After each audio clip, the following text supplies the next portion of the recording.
Welcome to Dating Intelligence, the podcast, where we give relationship advice from dating to marriage and everything else in between. And always with the goal of helping you to continuously be the best you at all times. So if you're looking for real life and honest information to help you navigate your relationships, we've got you covered. All right, we got you covered. All right, guys, hello. We got another episode today, and Jamie looks stunning as usual, my dear. God, you're rushed. I've been telling everybody, like, just recently, because we've been doing this so much, like, you're like my fucking twin, man. Like everything that you wear and we do, it's just always on point together. I got you. Yeah, but then the coffee thing this morning, when you did that Mm-hmm. heads up, I was like, oh my God, you read my mind and you're golden, girl. Love you for that. Thank you. I like the orange. Thank you very much. 23 is my favorite number. All right, I'll start wearing it more It's often for you. lucky. So it's weird that you're wearing that. All right, guys. So we have an amazing guest today. We're just going to jump right into it because he's short on time, but we're just happy to have him in today. So our guest today has pretty much seen and done just about everything that would make anyone's bucket list envious. He's a high-stakes poker player, playboy, and businessman, and pretty much has single-handedly kept Instagram in existence with his massive social following. With the recent release of his book called The Setup, it's a memoir of his fast-paced, try-to-keep-up-with-me lifestyle and no-holds-bar approach that makes this book definitely worth checking out. Please welcome Dan Bilzerian to the show. What's up, brother? Intro, man. Thank you. I feel, look at him. He's blushing over here, I think, a little bit. I like that. Thanks That's for what joining the show. everyone says. You're so good at that. I work hard. I feel like you do your homework. Thank you, and I do my homework. I work hard with my intros, and so that. I want to make sure that everyone, they get their due just, because, I mean, first of all, we're just happy to have you here, man. Thank you so much. And I got to say, before you ask him this, I go, has anyone ever told you that you're like an accelerated 2.0 of James Bond with your life? Has anyone ever told you this? Am I the first? Yeah, you are. Oh, God. I'm telling you, it's like, if you really think about all that he's done in his life, he's like fucking James Bond. I know. And I feel like so many people hate on you, which actually bothers me.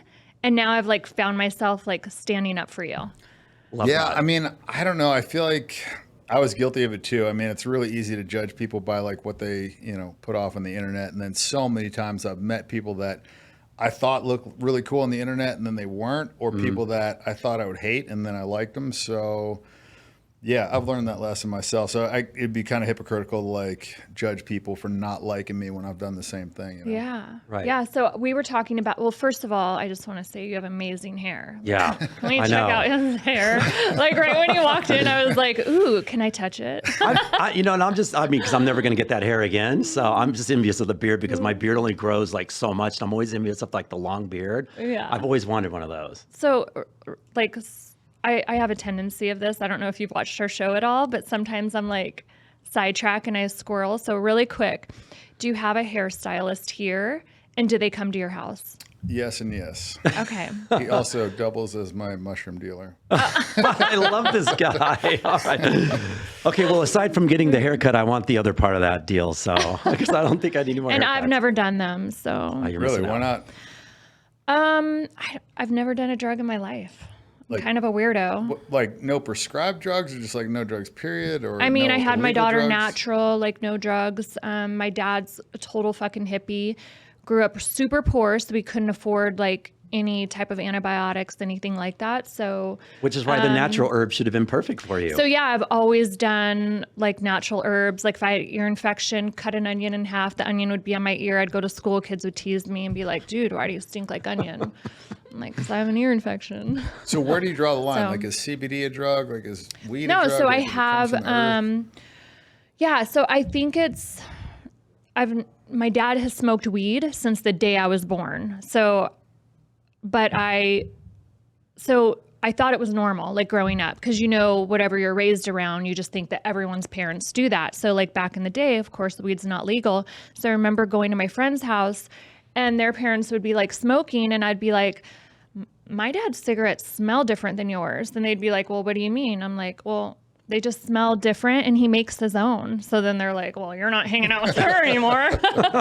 And then DARE came. So 6th grade, I put a thing in the DARE box and of course the teacher figures out it's me. So CPS shows up at my house because my dad's like smoking weed. So that's when I figured out, oh shit, weed's illegal and society makes us feel like it's so awful and that you shouldn't be doing it. So I had to of course, go back and be like, no, I made it up. My dad doesn't smoke weed, because they were literally going to take And boy, me if and my times have brothers away. changed. But so I'm like, if I ever like get high, I'm going to get high with my dad. And it was like the same thing. And drugs were always, my parents did drugs growing up. So yeah, I saw a lot, I think, growing up, and it maybe scared me. So, but both my brothers do drugs. How about alcohol?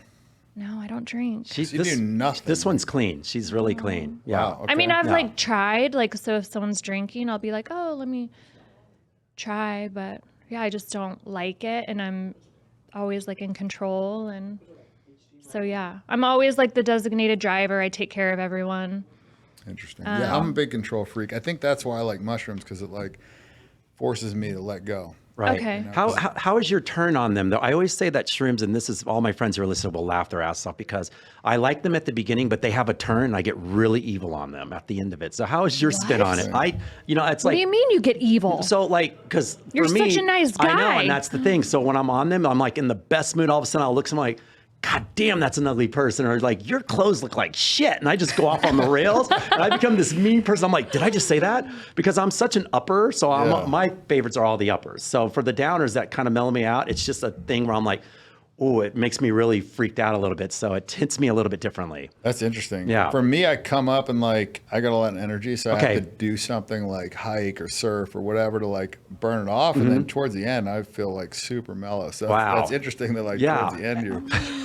Have you ever had a bad trip? Yeah. Like the first 3 times I did them. Well, actually not the first time, but after that I did them in Amsterdam. I thought it'd be a good idea to like watch Pirates of the Caribbean. So I ate a bunch of these mushrooms. Wait, the The movie, like Okay. the CGI stuff. And so I don't know. I was like, I think that's more of an acid thing. Like Yeah. for me, I want to be outside on mushrooms, but I didn't know. And so I was in a theater and I was just fucking shrooming my ass off, and I hated it. And I That's remember the worst place to be. And somebody told me that if I took vitamin C, that it would make it wear off, but I think it does the opposite. And so I was like, well, we know what it does. Supposedly with ecstasy and MDMA, it's the Yeah. same thing. It rides it a little bit longer. Wait, so if you take vitamin C with it, then your high goes.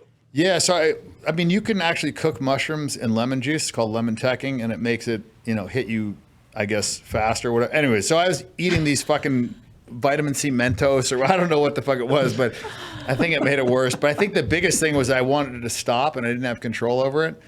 And so that like put me in this weird headspace where I'm like, I'm fucking shrooming and I can't stop it. And I'm looking in the mirror, my face is melting. And I was just like in the wrong headspace and location. Like for me, I don't want to be like in a, I was in my hotel room then, and I okay, but finish the movie. Yeah. Did you leave the movie theater though? Okay, that's all. Thank God. How did you continue with that? So now you've kind of found a balance. Just nature. That's it. Like for me, like beach, mountains, just outside. Okay, I like that. They always say that's the best place to do it. So like with any drugs, because my dad's done them all. So whenever I felt like experimenting, like I brought mushrooms to my dad, and he was like, and this is when I was in high school, because I'm like, finally, I'm going to do a drug. My friends had mushrooms. I'm like, well, let's take them to my dad. So I take him to my dad, and I'm like, Dad, we're going to eat these tonight. And he looks at them and he goes, I'm so glad you brought these to me. He was like, if you would have eaten these, you would have fucking died.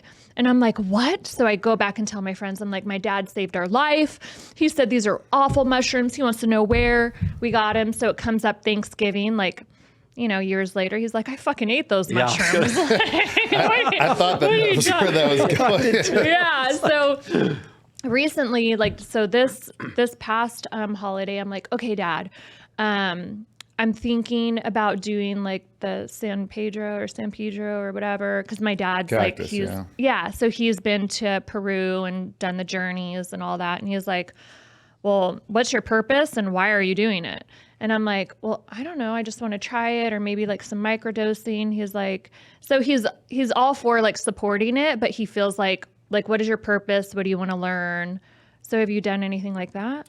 Yeah, I've done peyote, which is San Pedro. I mean, they're both mescaline. Did you do the sweat lodge version of it? When they say when they do that whole thing and you go in there and you just do the whole sweat lodge and throw up and then you start. Have you done that? Yeah, they say you purge, right? I did the opposite. I was like in a house in the mountains, like 9,000 feet at Charleston, and we had a big fire, and then we were sitting out on the deck, and it was pretty cold. But yeah, it was, to me, it felt like medicine. Like I threw up and then I was Right. like, I had some clarity and whatever. And I think it's one of those things where like, if you're lost, you want to figure out what you want to do. It's similar to mushrooms in that you just have the answer. Right. And not like you have the answer to like, you know, fucking complex division, but like for your life stuff, like whatever you want to do life wise, you just kind of like, you remove your ego and then you just kind of figure it out pretty Right. quick. Yeah, that's what he was. He Okay. was like, "What are you looking for?" And I'm Yeah. like, "I don't know. I feel like my life's pretty good." And he's like, "Then, yeah, you have no purpose. Like you have to figure out a purpose." So when you went in it, did you have a purpose, or A little were you bit. trying it? I was doing both. Like, yeah, Indians kind of like when they're at the crossroads or whatever, when they want to figure out like what they're supposed to do, they've historically done peyote. And yeah, I mean, I don't know how much I did. It tasted like fucking coffee grounds that Right. hadn't been, I don't know. It was That's nasty. what I a heard. I heard brew, that it tastes right? like that. A brew, Right. like a drink. You drink it. It was disgusting. It was really fucking gross. It was like literally like swallowing sand, and I held it down as long as I could, but it was unpleasant. I just remember distinctly thinking, this should not be illegal because this is not something Right. people would abuse Exactly. or do for fun at all. But it does have medicinal purposes, like for me, anyways. And yeah, I just like mushrooms you can do to fuck around, I feel like, but peyote is one of those things where it's like, who the fuck wants to throw up? Who wants to Exactly. drink It's sand? a journey. It's Yeah. a journey. It is to And- figure your shit yeah, out and right. not to like Yeah. really have a bunch of fun. Right. Mushrooms, he's right about that though. Cause like, you know, you get like, I always say like when it's once again, hiking or whatever, it's the best fun because you're out in nature. You need to be out in nature if you do it, by the way, because if you're Yeah. trapped in I'm nature a movie theater as it is. or, yeah, or like I want to be outdoors. you all gotta People the be do it time. at a festival. Fucking talk about anxiety attack. Oh my God, I'd go crazy. Having like all these strangers come Right. up and talk to you. I think maybe that's why I get angry on them because we did it at a few festivals, but you started off fine because you're filtering and all of a sudden when you start getting to the mix of the crowd, you're like, that's when I think I started getting anxious and that's when it happened a few times. So that's when I Yeah. kind of backed off of it a little. I said, Yeah. whoa, these are not for me. I have it worse because people Okay. come up and talk Okay, to me yeah, or want well. a picture, and I'll be looking at my face melting in the camera. It's like, fuck, make you- this stop. Do you feel like you get approached a lot? It's insane. Yeah, I have no privacy at all, and it doesn't go away. Like I've fucking posted like 3 times in the last like year and a half. Right. I don't even know, but it's like, yeah, it just doesn't seem to ever go away. Right. And it's anywhere too. It's not just here. Like 80% of my following is outside the U.S. So like when I'm in, you know, any foreign country.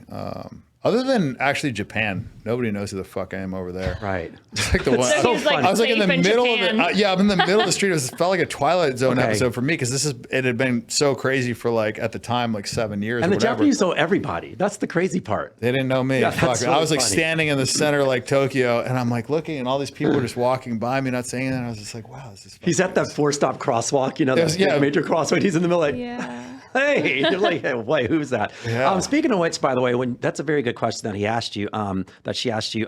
As a kid, how were you then? Did you always feel like there was the same sort of thing with you, tension wise, or? I can answer that because I read his book. Okay, No, I'm just I kidding. want to hear from him personally. Yeah. That's When what you I'm say asking. tension wise, what do you mean? So, by you know, that? like we all grow up and there's like, so I feel like we are who we are, you know? And so it's that thing, like even for, like say for me, for example, like, it's like, I love attention, but it's like one of those things where I could just be sitting around and everyone just starts flocking and just talking to me, you know? So it's that thing where I never sought it out, but I know when it's around, it's just easy for me just to talk to people and just grab people's attention. So I want to know for you, you know, do you ever feel like your energy always brought that into your life? I didn't get a lot of attention as a kid, so I think maybe like subconsciously I craved that later. Right. But then I was like, fuck. Like once I had like the genie got out of the bottle, I was like, oh fuck, you can't get him back in. Right, And it's exactly. like now something that I thought that I'd like because I had a perceived deficit, it's like a bit of a curse. I mean, it's cool if you want to get laid. Right. But like as far as just going out and doing normal stuff, it's a hassle, I'm pretty sure. brutal. Yeah. Yeah, And then I'm you sure kind of it have to is. go out with security, you know, and it's a whole thing.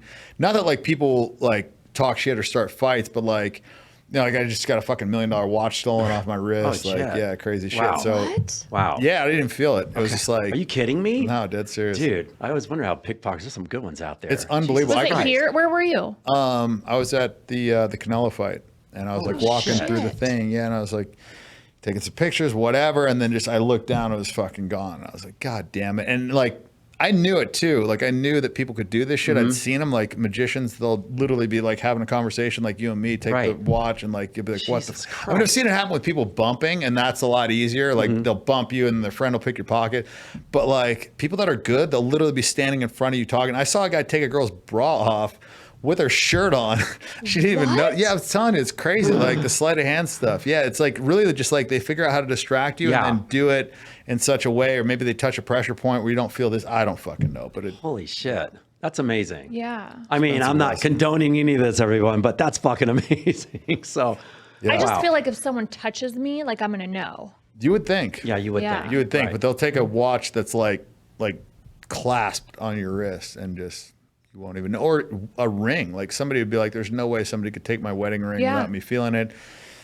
It'll be gone. But they fucking do it. And they've probably have only scoped you out for no more than maybe 2 minutes, barely at that point. I don't know. It's such a big venue that it's like such an easy target. I mean, I should have known better, but like I said, expensive lesson. Okay. So I have a quick question too. By the way, if you guys haven't checked out his book, I definitely recommend it. I even messaged you and I'm like, wow, your book's really, really amazing. But one thing that like struck me is this: why this symbol, and what does it mean to you? So when I think this was like, I want to say 2012, my buddy Tom Goldstein gave me, I'd always liked goats. I actually had a couple pet goats. Yeah. And he gave me this goat skull. I remember this. Yeah, so Jay Farber gave me one, and then I was like, we can't just have one goat to be lonely, so I got a second one. These fucking 2 goats in the Hollywood Hills, like cruising around, like sleeping on fucking love sacks. But anyways, he gave me this gift, and it was this goat skull, this on a stand or whatever, and it was like super badass, and it looked like that.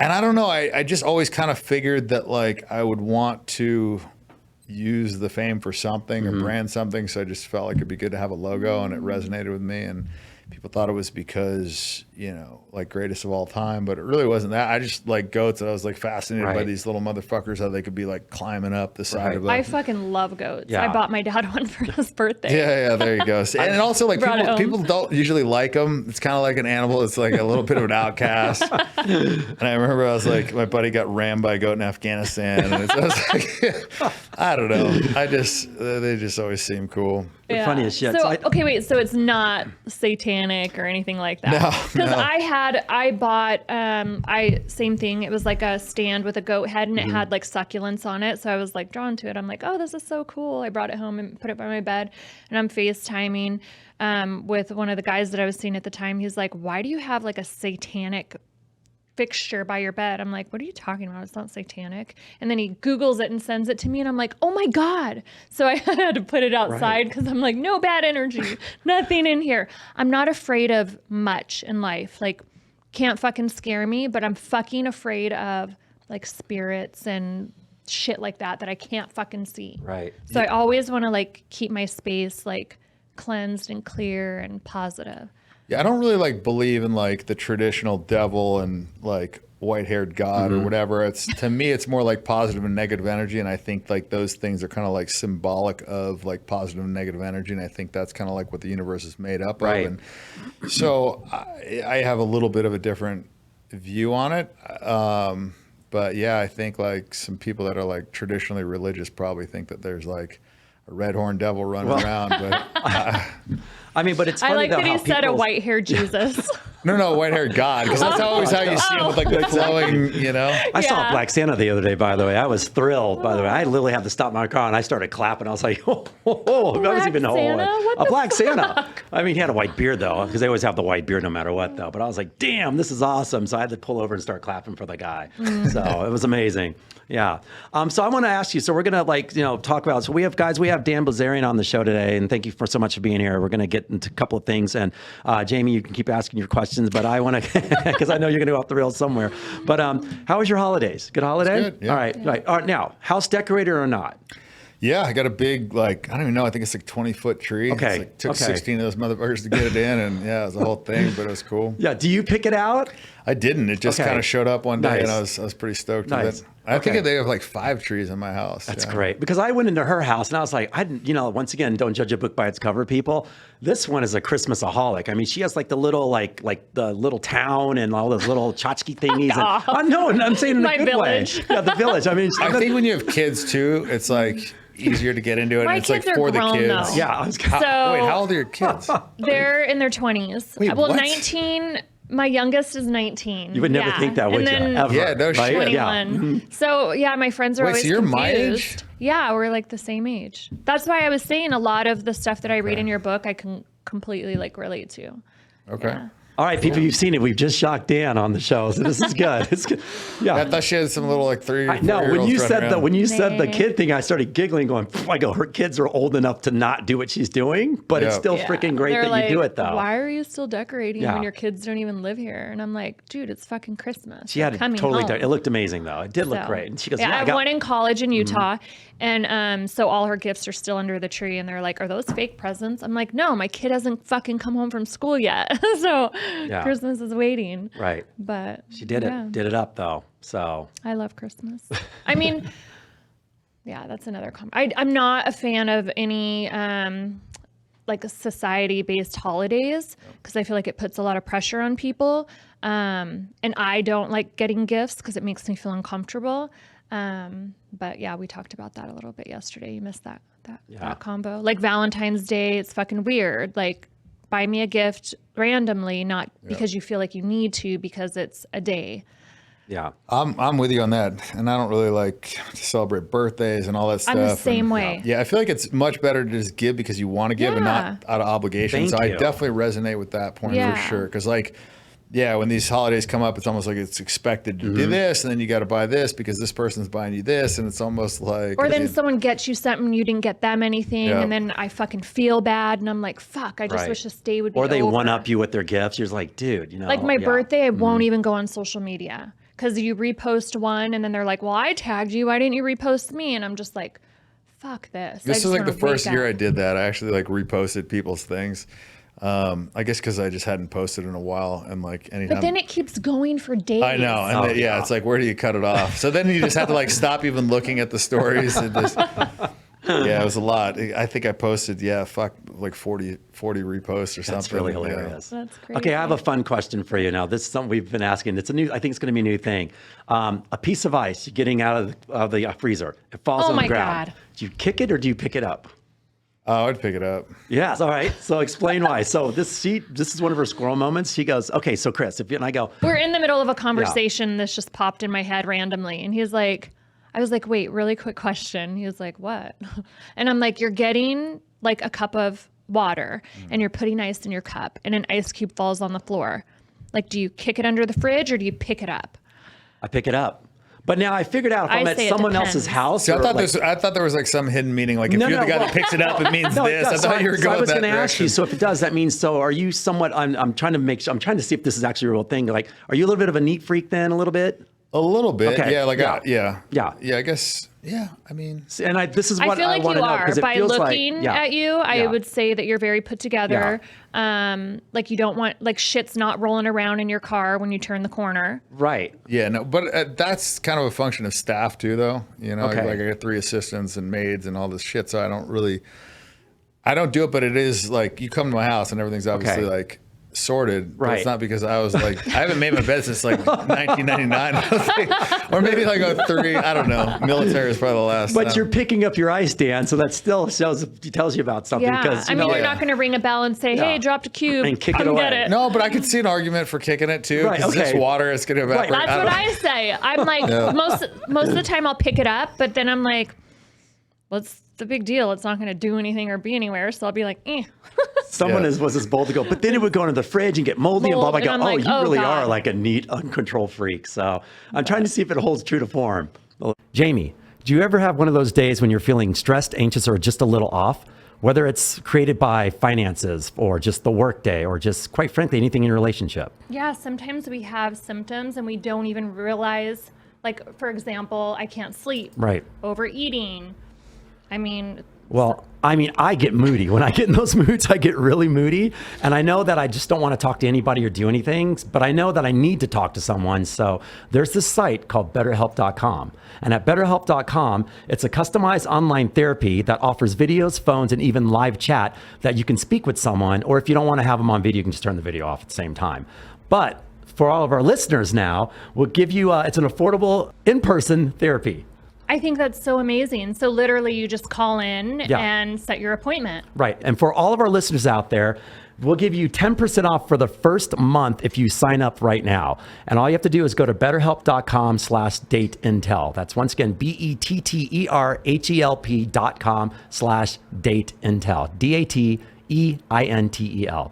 I love it. A neat, uncontrolled freak. So I'm trying to see if it holds true to form a little bit. Yeah, I don't know. You're going to think about that. My instinct would just be to grab it, pick it up. And then I realize if I'm at someone's house, I might just kick it, because it's not my home. So I might just kick it on. I might just do that. I feel like psychologically you could probably analyze this out. Yeah, that's what I'm saying though. So I feel like if I'm at someone else's house, I might just kick it under the table because you're such a dick. What? So if I fucking slip on my floor, I'm going to know you fucking kicked the cube. It might, you don't know. So don't stab me, bitch. Is that a fucking switchblade? Oh my God, I feel like it's just like you spin that fucking thing, Oh my God, where are the cards? We should have pulled the cards. Oh yeah. Do you want to play some strip poker with us? Shit, I don't really have a lot of chips. I got shorts and a t-shirt. Jamie goes, I'm gonna wear extra lingerie if we do strip poker with Dan. I go, test him. We came in yesterday. I go, Travis, do you have any cards in here? And he's like, what kind of cards? I'm like, playing cards. He's like, what for? I'm like, Dan's coming in. So I'm gonna challenge him to some strip poker. And he's like, actually, I do have cards. so I'm like, funny. I wore 5 bras. He's like, did you really? I'm like, no, I just have one. But so funny. maybe we'll do that another time. Okay. Is there any age that's off limits for you? Like for sex or dating or what? Just in general, like someone comes up to you and you're like, oh, she's not bad, but then you find out she's like 55. Are you like, fuck no? Yeah, 55 would definitely be a fuck no. I mean, I was actually talking to my friend about this the other day because my ex was just too young, and that's why I ended up breaking up with her after like a year. How old was she? She's 19. Okay. So yeah, that would be fucking too young. It's like my daughter's age. Yeah. Oh, she just had to throw that in there. She's not the first. I've heard this. My buddy Bill's like, fucking girl's like 2 years older than my daughter. It's like, okay. It's it's funny because like I've dated girls that age for the last like, I don't know, 20 fucking years. And so, but now it's getting to the point where I just can't mentally connect with them on any, and it's like for sex, it's fine. It's whatever. But like when you're hanging out with them for an extended duration, I think it hit me. Well, I know when it hit me, I was like in Necker Island and I was talking to Jewel and she just was so intelligent and she had done so much. It really like opened my eyes. I was like, fuck, like I gotta break up with my girlfriend. Right. There's just more like of a mental connection out there. And I hadn't had it because I was always hanging out with models and models are usually young by definition. So, I don't know. It was just a very eye-opening moment. I mean, the girl had made $350 million in her career. She had done all this stuff and she was like, we'd have conversations. I felt like I was speaking more intelligently because I felt like she would get it. And I felt like a lot of times before when I would date girls, I would smoke weed and I would dumb myself down and it was whatever. And I'd be high all the time and I didn't really think twice about it. But then when I was around her, I don't know. I communicated better. So it was an interesting moment. So maybe she had things like to offer. So you felt like you were growing so she could maybe push you. Well, I mean, there was that too. Like I learned things from her. I think like the conversations just went to a higher level because she could understand. And I don't know. You're just saying that's just the age difference just made it, the gap's a huge difference sometimes, obviously, because, you're just more on a level with someone. Well, a big thing is experience. Right. That's true too. Like the girl I was dating, like literally hadn't seen any fucking movies. Right. She didn't know a lot of the things. You would make references and it would just like land on Pirates deaf of the Caribbean. ears. She's like, what is that? Is that a Disney ride? What? Dan? Oh my God, that's so true. Because there's that huge age gap. Yeah. Or like, shit that I would show her a movie from like 2000. She'd be like, oh my God, this is so old. And I'm just like thinking like, fuck. Like, I don't know.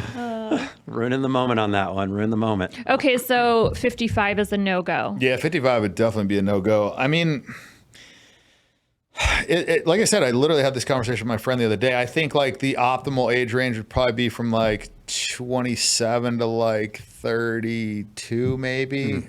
Like, it's tough because girls mature faster than guys. Yeah. So I think a younger girl usually is going to be more mature Still than ahead a of guy us. of her same age. Yeah. I agree. But then also I feel like they drop off faster than guys. Guys have like a longer run rate. We don't get there as fast. Like we're not on private jets at fucking 25. At least I wasn't, you know? And so, but these girls are like 21. They've like traveled the world. They've been on yachts. They've done all this shit that I hadn't done. Like I was in the military at that's that true. age. Yeah. You know, so they get it faster, but then it drops off quicker. Like, especially if they don't take care of themselves. I mean, if they do, then cool. But like a lot of these models, they party and whatever, and they've always been hot. So they take Have it a for shelf granted. life. It's short. Like it's surprisingly short, unfortunately short for them.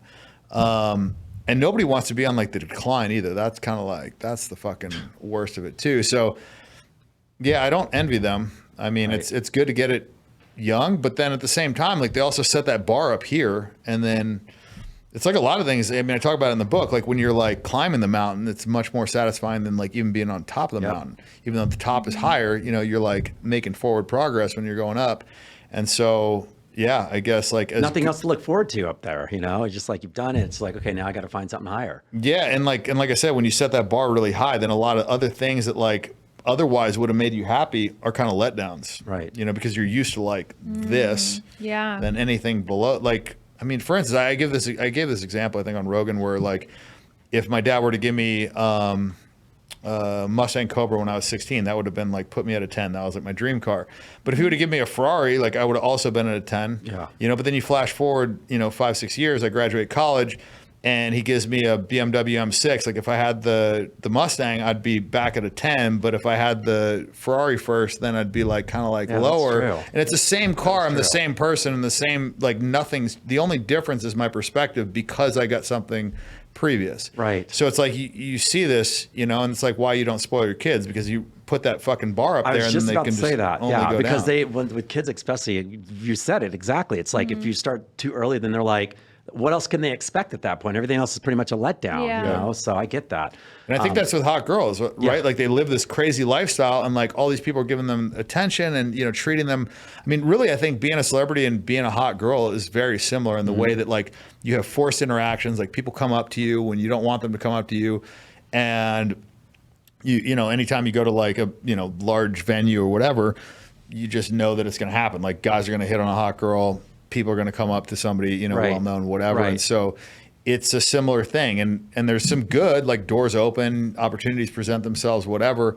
But like I said, when that happens early and you get super jaded as a girl and then it doesn't happen, it's probably like, it's a pretty shitty spot, I would think. So you just said something. This is a question I have for you then on, off of that note. When you walk into we did an episode on this as well. Walk into somewhere, deep breath, like almost like you're saying, okay, here we go, Dan, we're going in. Or is it just like, bam, just in, you know, because you know what you're going to expect when you walk into somewhere. Do you kind of have to prepare yourself? It mentally? totally depends. Like, Okay. it's like, you know, if I'm going out to a club, like I obviously know, Yeah. but like I'm usually fucked up on something. I'm not like going around sober. It just is like, I don't like to be around drunk people when I'm sober. There's just nothing more annoying. It's so annoying. Right. I hear Like, ya. and they don't even realize it too. They're like drinking to get confident or drinking because they don't Yeah. feel like comfortable, whatever the issue is, but they always fucking overdo it. Right. And I saw this in college because I would like go up to girls and I would do it stone sober. And so when I was out drinking, I didn't feel the need to get fucked up to go talk to girls. But I would see guys do this and they would start drinking and their confidence would increase and they would think like, okay, you know, okay, more beers equals more confidence. Well, so there's like a drop off point, just like, you know, I talk about in the book when I took, you know, X amount of girls on vacation when it was like, you know, increase exponentially. I thought it would be better because more had always been better. But like alcohol, if you drink too much. That was funny, by the way. That whole saying with that in the book was pretty funny about it. But I think that your philosophy is kind of brilliant because I feel like girls are competitive by nature. So if a guy brings to like hang out, you know, 4 girls, 5 girls, chances are like he's going to get laid. Yeah. Because like I know what I've been in like group scenarios and like so I see a guy and I'm like, he's not even that hot. But as soon as he has like a few hot girls, then they're like, oh, people start paying attention. And it's it also is like, I mean, it's so many things. And when a guy's coming up to you, you're automatically thinking about reasons why, you know, he's not good enough because he's hitting on you like every other guy. And it's like kind of like those forced interactions. And so I think one of the things that I did is just flip the script. I made girls come to me. And because they were coming to me, I was like, okay, like, you know, push away, like, okay, like I'll have sex with you. And then it like that's so much different than the guy like rabidly chasing the fucking girl, like chicken hawking the girls at the bar. Like, you know, there's like predatory, like I'm going to fuck, you know, as many girls tonight as I can. And like they get all coked up and just like aggressively hit on girls. Especially like, after 2 a.m. in the morning. Yeah. Like to me, it's not comfortable for like either person. And I don't know. But isn't it a fun train wreck to watch though? When you see it from the outside. When I read this, sometimes? I have to say I agree like a million times. Like if a guy invites me out on a date, like which we've talked about in dinner, I'm automatically uncomfortable and I don't want to go. But if someone invites me to like come hang out, like, hey, we're going here and there's a group of people, then all of a sudden it sounds fun and I'm like, fuck yeah, I'm in. It's also like a forced interaction, you know, and like when you're at a table with a fucking girl that you don't know, it's almost like there's that obligation to keep a conversation going. There's like, you it's know, just work. Yeah, it's nonsense. I never wanted to do the traditional dating. Yeah, I don't like it. Yeah, we were discussing that yesterday too. We discussed it with Travis actually on air, saying that's like just. So I'm like dating. a quick in and out. Like, yeah, we'll grab a coffee, but I always set a time limit. I'm like, just so you know, I have to be out by this time. Always set the time constraints. Yeah. And I would do that with like flying girls in, with all this stuff, because you can always extend, but like kicking a girl out sucks. It's like hard. ending a Thank you date for saying that. prematurely. See, people thought I was weird because I tell them back in the day, I mean, I'm in a relationship now, but back in the day, I used to have 3 dates in one night because to always be at a bar setting and be like, look, if this girl's not, if she's bothering me and she's not the one, I'm going to go to the next one. If not, but if she lasts, I'll stay with that one. So I always had a time limit on that thing and it worked out really well. So, you know, I just maximize my time. So I'm too old for you? Is that what you're saying? I don't know how old you are. I just know you got 20-year-old kids. It's just shocking. You said I'm still 40. processing. He's in the range. It's in the, you're in the range. Yeah. I feel like. No, he said I'm not in the range. Oh, you just. Yeah. I gave you the optimal. So like if I were to date a girl, that would be the optimal range. Like younger has benefits, older has benefits. It's just like what outweighs the other, you know, like it just depends on kind of like where I'm at mentally. Like, am I more interested in a mental connection, which is kind of more where I'm at now, than am I just interested in sex and a lot of sex? And, you know, if that's the case, then I don't know. It's just, I go in cycles. So it just depends on, you know. It's a vibe. So what's in the, what's going on with you for the present future right now? It's like in the present, what do you have going on for yourself? I mean, I've just been working on the company a lot. Okay. Like vape sales are crushing it. Yeah. And so just really been focusing on that. I've been doing, you know, a decent amount of podcasts for the book and kind of like getting out there. Also just doing new things too. Like I went to Napa. Okay. You know. Okay. And I was like, I'm not really like a wine drinker. And so when you go now, when you're there, if you're not much wine, think you're trying to experience that a little bit more then? Just trying to do different shit. Yeah. Like things that are out of my comfort zone. Like I went down to Necker for the Necker Cup, and you know, and that's not normally something I would do. And I try to just like, What's that? Yeah. Did you play in it? It was a charity tennis tournament. Yeah. No, so one of my so I'm a tennis pro. So one of my colleagues, she's actually the pro for Richard Branson. She's the head pro there. I don't know if she was there for that, but I've been trying to get her to get there and play with her a few times. But I heard it's pretty amazing though. I heard it's a great tournament though. It's cool. Yeah. Yeah. And you just went to the last one, by the way? I went to the one before last. Okay. I didn't go to the one that was like, 2 months ago or something. Do you think you'd probably go to Planet maybe once? No, Okay. not that good. No, for sure. I just embarrassed myself. That's a new experience, Dan. You know, we're going to try new experiences here. So, Dan, do you see little Dans in your future? It's possible. My brother's got 3 kids, so I mean, and they're like super well behaved, like cool kids. So, yeah. I think like being around kids, kind of like sometimes it makes you definitely not want to have them, and then sometimes it makes you want to have them. Just depends on the kids. Right. But I think it's different when it's your kid. Like when it's your kid and they're crying or they're shitting themselves or whatever, it's like not a big deal because it's your kid. But like somebody else's kid, like it's just different. And I know that, and I've heard that from enough people that like, you know, having kids change their life. Like my brother, whatever, best experience he's had. So I don't know. It's one of those things where I think later on I'd probably regret it if I didn't do it. But I'm not really like in a rush to do it right now. You got lots of time. Yeah. There's lots of time still. So I tons agree. of time. Yeah. So, and another thing I wanted to say, we have a mutual friend. BJ Baldwin. So he told me that when he had his incident, you were the first person he called. So I was like, so if someone breaks into my house, can you be the first person I call? I don't know where you live. Just look for the Christmas trees and lights all over all over the yard. Yeah, that was a crazy thing. Yeah, I think I called him randomly. I think I randomly FaceTimed him at like 2:30 in the morning or something. Right.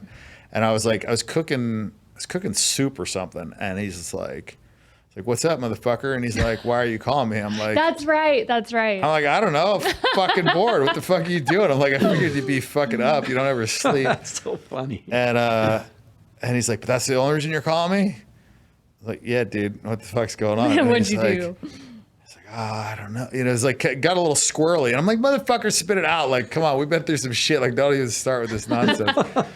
And he's like, I got into a gunfight. I'm like a gunfight? He's like, yeah. I'm like, you call your lawyer yet? He's like, it literally just happened. I was like, you better call fucking Chesnoff and hit me back. And so I went down to his house, and it was crazy. Like, I was driving by the In-N-Out where he shot those dudes or whatever, and I was like, there's a bunch of cop cars. I was like, oh, this dude is not fucking around. And then he had like a bullet hole in his car. It was a whole fucking thing. It was, It's crazy. yeah, Wow. crazy stuff. Mm-hmm. Jesus Christ, that's a crazy Are one. you still shooting now? I do once in a while. I haven't shot too much lately. It seems like such a pain in the ass these days. Like they shut off like the Sloan exit, I think. Like we used to shoot there all the time. Yeah. And now they're like telling people they can't shoot there. I just go around the mountain and set up my steel. Yeah. Go to town. Are the cops coming out there now? I don't know. Last time I went shooting, I got fucking arrested. So I don't know. Well, we brought you some ammo. Yeah, Okay. got a good gift for you. I'll use it. I got Yeah. more guns than probably anybody I know. What's your favorite? Probably this M60 E6 that I got. It's pretty badass, fun to shoot. That or maybe a Scar Heavy. I like those a Okay. lot. Yeah. Right on. Like that. All right. Well, I know he's on some time here, but Dan, we're going to wrap this up for you. But guys, once again, Dan Bilzerian, check out his book, The Setup. It's a good read, and it's fun. He's just off the cuff, and he just goes for it in the book. So if you give it a chance, I think you're going to really enjoy it. And Dan, is there anything else you want to say before you head out today? Anything on social media you want to talk about? No, not too much. I was just like, I was stoked that you liked the book. Like, Yeah. I was really like happy about that. I always like it when like women like it because it's really written more for a male audience, what I have. But I've actually had like really good response with women. And I think the reason is because I'm just honest. And I think for women, they don't get that a lot because guys bullshit so Yeah. much. And I just don't. Like, and it saves. I mean, it's more painful. It's like ripping a Band-Aid. It's like more painful in the beginning, but in the long run, you don't have to remember your lies. You don't have to fucking like worry about it. You're never going to get caught up. Like, and also, I've talked about this before, like when you're honest and it's a spot where they know that like, it's not comfortable to be honest. Yeah. It builds trust faster than probably anything else. I agree. So I take that approach in life, and I took that with the book, and I think it turned out better because of that. And I also didn't like shy away from like embarrassing stuff, and I didn't really want it to be like a beat my chest fucking brag piece. Which I feel like I related to, and I said that too because a lot of people in my DMs, they're like, anyone can write a book and make shit up. And I'm like, no, he talks about masturbating and getting caught. Right. So Yeah. no one's going to make that up. But I also feel those people saying that So still it's haven't like- read the book, though. Well, the funny thing is, like, exactly. All the Yeah. people that talk shit haven't read, but like, like I hadn't told anybody that until I wrote the book, and like I had to actually like the girl that I asked for the vignette in there who talked about like because she's the one that saved me. She didn't want to write it. She like wrote me this vignette about like how badass I am and this and that. I'm like, no, like just be honest. Yeah. And she's like, yeah, but like you are bad at because she's like known me the whole time. So Okay. like, she's like, you get all the chicks and all this stuff. No, this is about when I was younger. Because he talks about being like a nerd. Cool. Right. Like no I one saw fucking that. liked him. Yeah. That's why. Yeah. I Not remember that no this, one liked so. you, but it just. I got bullied. I got all this Yeah. stuff, Right. And so at that time, like I didn't really have a lot of friends. I wasn't cool. I was like transferring all these schools. I'd done 7 schools in 5 years. And so, yeah, it was definitely like one of the shit. That was actually like one of the most traumatic things, I think. Like getting caught jacking off, videotaped, and then they're gonna beat your ass in front of the school, and then they send blackmailed it, him. and then send it to your parents, and like all this shit. It's like worst. Like when I got thrown in jail for having a machine gun, and I was like maybe going to like jail for years, and I got like lost my senior year of high school, which I was actually stoked to do. That was not as shitty as like that one, you know. So it's like. I don't know. Too many feelings in that whole situation right there. So I'm actually friends with Jessica too. So we would hang out when my kids were little, and she had my kids are actually older than Kai. But so yeah, you talk a little bit about her in here too. Is there anything that you wrote in here that you wish you wouldn't have, or that you were like, fuck, I wish I wouldn't have shared that? Not really. People ask me that a lot. They're like, "You're not embarrassed about this?" I'm like, "Yeah, I'm right. But part of the fucking now. story, you know." Just like, I mean, I am proud of like some of the other stuff I've done. I'm embarrassed about this, but that's like how life is, right? Like, you don't get to just be fucking proud of everything that you've done, and you can't just pick and choose what happens to you either. Yeah, exactly. So, like you're gonna write your book, you got to write the fucking story. Like it happened. I've read a lot of books, and I'll say after I read yours, it was such an easy, fun read with like the photos, and that the chapters are so short that you almost inspire. Well, you did inspire me. I'm like, I'm going to write my fucking book. So, which you talk about in here too. It was like, it took him over a year, and it was like a process. It was almost for you. 2 years, and it like literally put me in hell. It's like, it's definitely something that like, I feel like it's almost therapeutic in a way. It is. No, it absolutely is. And you'll grow as a person, and you'll understand yourself better, and there will be a lot of positives. But you're going to go to some dark places, and it's going to suck, and you're going to feel like you're never going to be fucking done with the edit, and you're going to tell people, like I did at the fucking 27th and 30th edit, that like I'm done, and people will start to be like, yeah, okay, you know, and then you won't be fucking done, and you'll feel like it's never going to be done, and you're going to feel like it's never going to be good enough, and you know, it's tough. Like you're gonna have a hard time sleeping. You're gonna be like thinking about the fucking book while you're sleeping. It's rough. And then it also fucked up my like ability to work out as much too, because I felt like every hour or two that I would spend working out was like, it would literally diminish my mental capacity to be super creative and write well. So yeah, I got in probably the worst shape when I was writing the book. It's a process. So it's rough. Yeah, it's rough. And it's something that like, there's a reason why no fucking celebrities ever write their own book. Like ever. Like every person has a fucking ghostwriter. Like I thought David Goggins like had written his whole thing, but like, you know, there was a ghostwriter. There's like always a ghostwriter involved. They need to, you know, help you to curb it and to keep it on track too, you know? So, and you said something which brings me to this question. When you were asked or when you decided to do this, was it right away sure, or was it like, you know, how long I think he decided. Yeah. I wrote it, I had a ghostwriter write it in 2016. Okay. And it just, you know, wasn't my voice. Okay. And so. See, that's what I read about something. That's what I was wondering. But I want to know from your end, it was like, you know, the go ahead of like, because, you know, we all are kind of like, oh, let's see. Goggins was the one that inspired me. Okay. That's what I want to know. He wrote his book. He crushed it. He, you know, touched a lot of people. It was really good for him. He made a lot of money.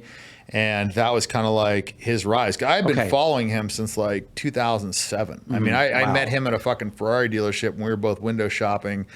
And like the win in 2007, and I came up to him and I was like, hey man, like huge fan of you. Nobody probably knew who the fuck this guy was. There's like a few YouTube videos about him like running, and I was like super into fitness, and he had run 250 miles. It's like further than a goddamn Suburban. I see him running by my house. Yeah, I remember he ran further than a Suburban could go on a full tank of gas. And I was like, okay, this dude's like, you know, do you think the Japanese would know him in the street?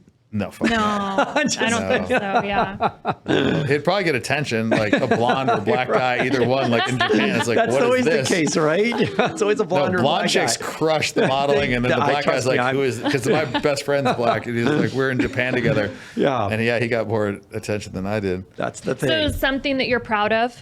It is because it took me a lot of fucking work, and it's honest, and it's, you know, I think it's an answer to a lot of like what my fans. A lot of them look at me as this superhuman guy or this like action figure or whatever the fuck it is. I mean, I know because of how they come up to me and like, oh my God. I'm just like, listen, dude, I'm a human being. Here's what I fucking did. The good, the bad. Like if you want to know. And there was just so much curiosity about me. I didn't put out a lot of information. I never had a YouTube channel. I was just like, didn't really do a lot of interviews. I was just more interested in living my life than I was kind of like document. I said no to all the TV shows and whatever. And So it was just a point when COVID hit, I just felt like it was time to tell the story. Like there was enough people that wanted to know, and I felt like it was so misunderstood. Yeah.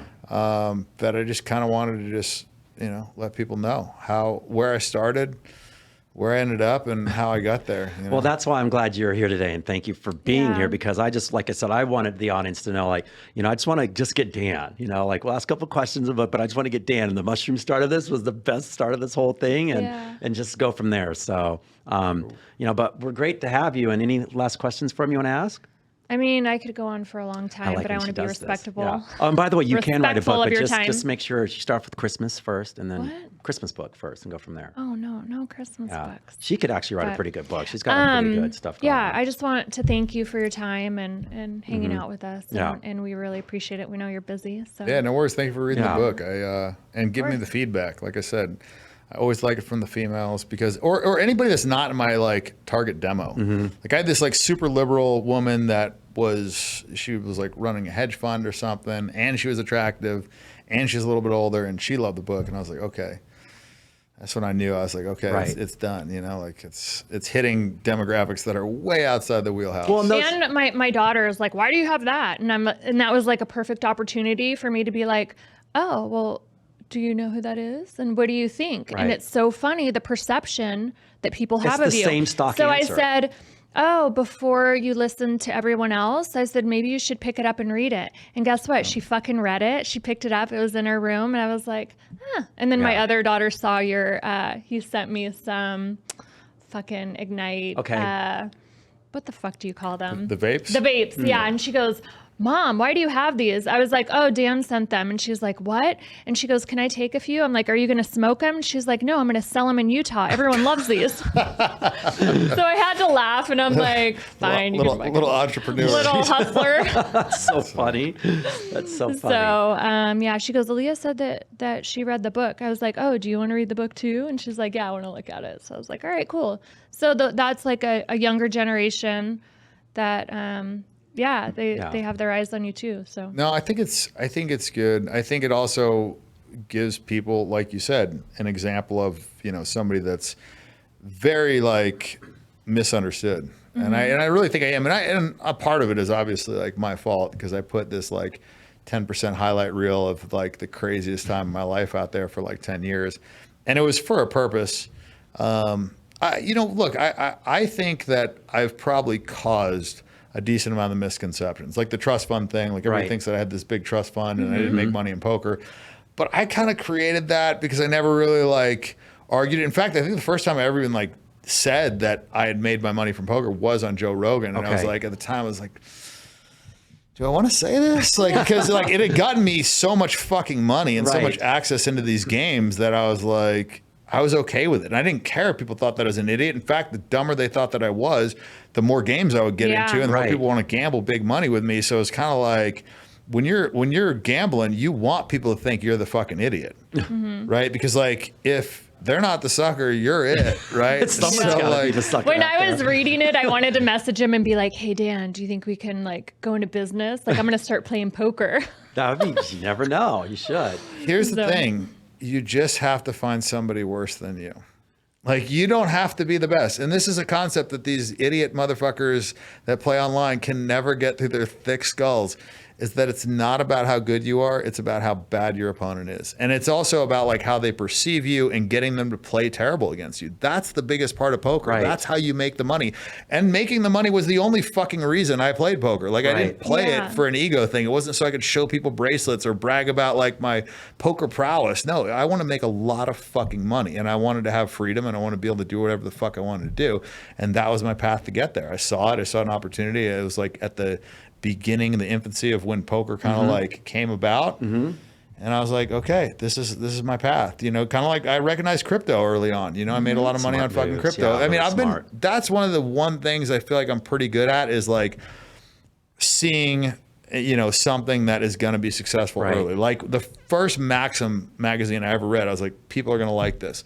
First UFC fight I ever saw, people are going to like this. Because it answers questions. How do you know? It's a skill. Because it answered questions. Like UFC answers the questions that all these guys have. Like, who's it's like who would win in a fight, Superman or Batman, right? Like, well, UFC was like, I ask myself that all the time. Well, as a kid, you do, right? Like, so I'm saying, like, as an adult, it's like, who would win, the Taekwondo guy or the Jiu-Jitsu guy or the Muay Thai guy? You know, like everybody kind of like, how would the boxer do against the sumo wrestler? Well, they answered those fucking questions, right? So you get to find out, you get to find out in real time. And so, I don't know, I just knew that people were going to be interested in that. And, sure enough, they were. And Maxim kind of like, it had stuff about girls, and I think there's a lot. I mean, guys really are fascinated by women. I mean, they really are. And they spend an inordinate amount of time trying to attract them or whatever.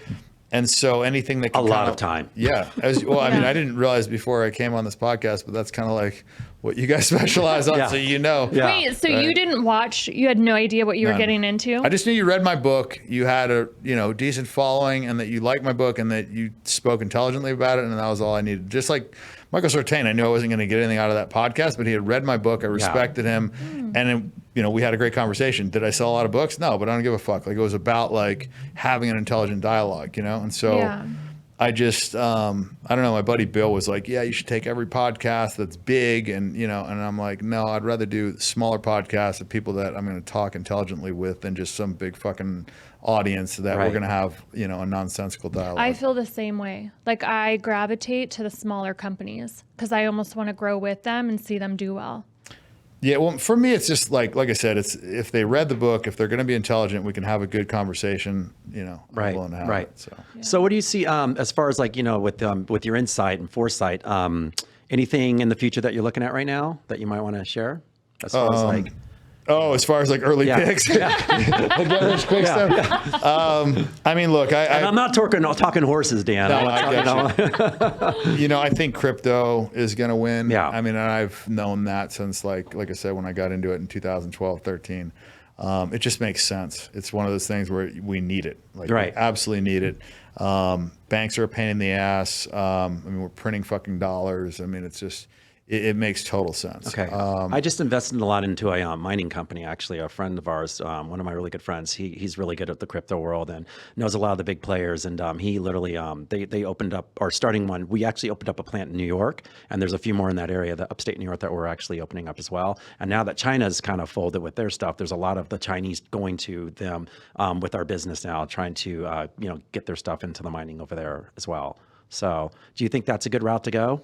I don't know a ton about the mining, but basically I think mining is like, if you believe in the coin, you'll make more money mining than you would just buying the coin, but it's kind of a pain in the ass. So it's kind of, you're just betting on the coin, but you're just betting a little heavier. I mean, it's almost like buying the coin with leverage, except for you don't really have the exposure with the leverage. Like if you do 5x leverage and the thing goes down 20%, you get stopped out, right? But like if you're mining, you know what your costs are, your fixed costs, as long as that's sustainable for you. I don't know. I looked into mining a little bit. It's just kind of like, I didn't want to do the work. Right. I'm not saying it's not a good idea. I just didn't want, Right. And it's also more of a long-term play. Yeah, and that's why as well, because like you said, it's just a stable play versus like whether the currency world's going up or down. This just continues to ride. You just got to pick the right horse. Like I like Ethereum a lot just because it's got a good function and they're using it. They're using it a lot. They need to figure out their gas prices, but. I believe in that one. I've been a long-term believer in that. Bitcoin, I'm a little bit like, that was kind of like my first bet and I went all in on that.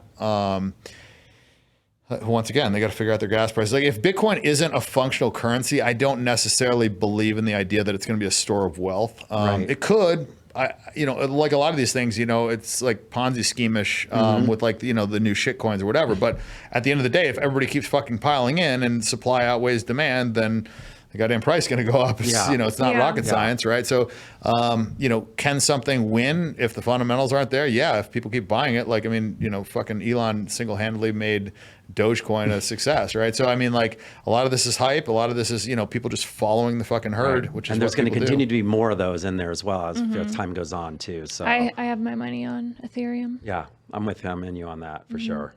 Ethereum. Good bet. So, yeah. All right, guys. Well, we're going to stop this one, man. We could keep you here all day. So let's just all go to lunch and continue the conversation, I guess, right? Yeah. Do we have a question for him? Oh, I do. Yes. So, Dan, we always ask a question at the end, and you're going to be the first one to answer this thing because that's what we do. We put our guests in the hot seat and just have them answer it. And as usual, I'm going to search for it. All right. So here's our question. Hey, Christopher and Jamie. Love the show and see you guys are crushing it on social media. So a good friend of mine turned me onto the show a few months ago, and I have literally listened to and watched every episode. Great stuff, and I'm a huge fan. So here's my question. I'm a model and have a pretty good Instagram following. I do a lot of lingerie and bikini shoots and travel a ton. When I'm not working, I consider myself a nerd who loves to read books and cook a lot at home. I'm always open to meeting new girls to form friendships with, but feel most of them start judging me because of what I do and have the wrong idea of who I really am. How do I break that stereotype and just get people to like me for me? Sign, WTF, what the fuck?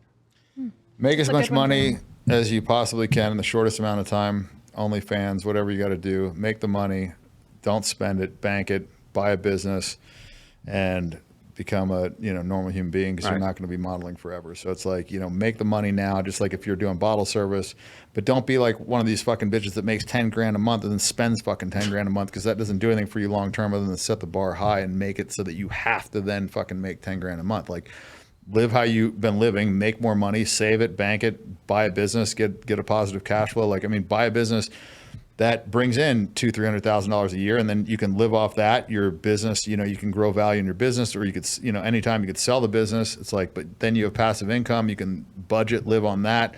You can be a normal, respectable member of society, and people won't judge you, and you'll have done it all on your own. All right, you got that answer. What say you? I'm thinking she doesn't need to have like a big group of friends. I'm always like an advocate of I'd rather have 2 dimes than 20 pennies. So I think she needs to have maybe like a smaller group and not worry so much on all the friends. And then like Dan said, maybe like diversify a little bit. She can't have like all her eggs in one basket, so she needs to find something else. Right. Because modeling is not going to last forever. You got a shelf life, girl. I agree with what both these guys have said. So just basically keep your small group of friends. I'm sure you already have a group of friends that you probably love, and they love you just for who you are, even probably before you started your modeling and shit. So just stick with that group, do your thing, and like I said, save, put some money into something, and just live your life. Don't worry about anybody else, because if you're going to be your friends, they're going to be your friends. Fuck everybody else. That's my answer. I like it. All right. You can find Dan on social media. What's your handle in, buddy? Dan Bilzerian. All right, Jamie, go ahead. And we'll put it up there. I'm Jamie_Villamore, and make sure you guys check out Microtech. I love them. They have the best blades ever. And shout out to Armscore for the ammo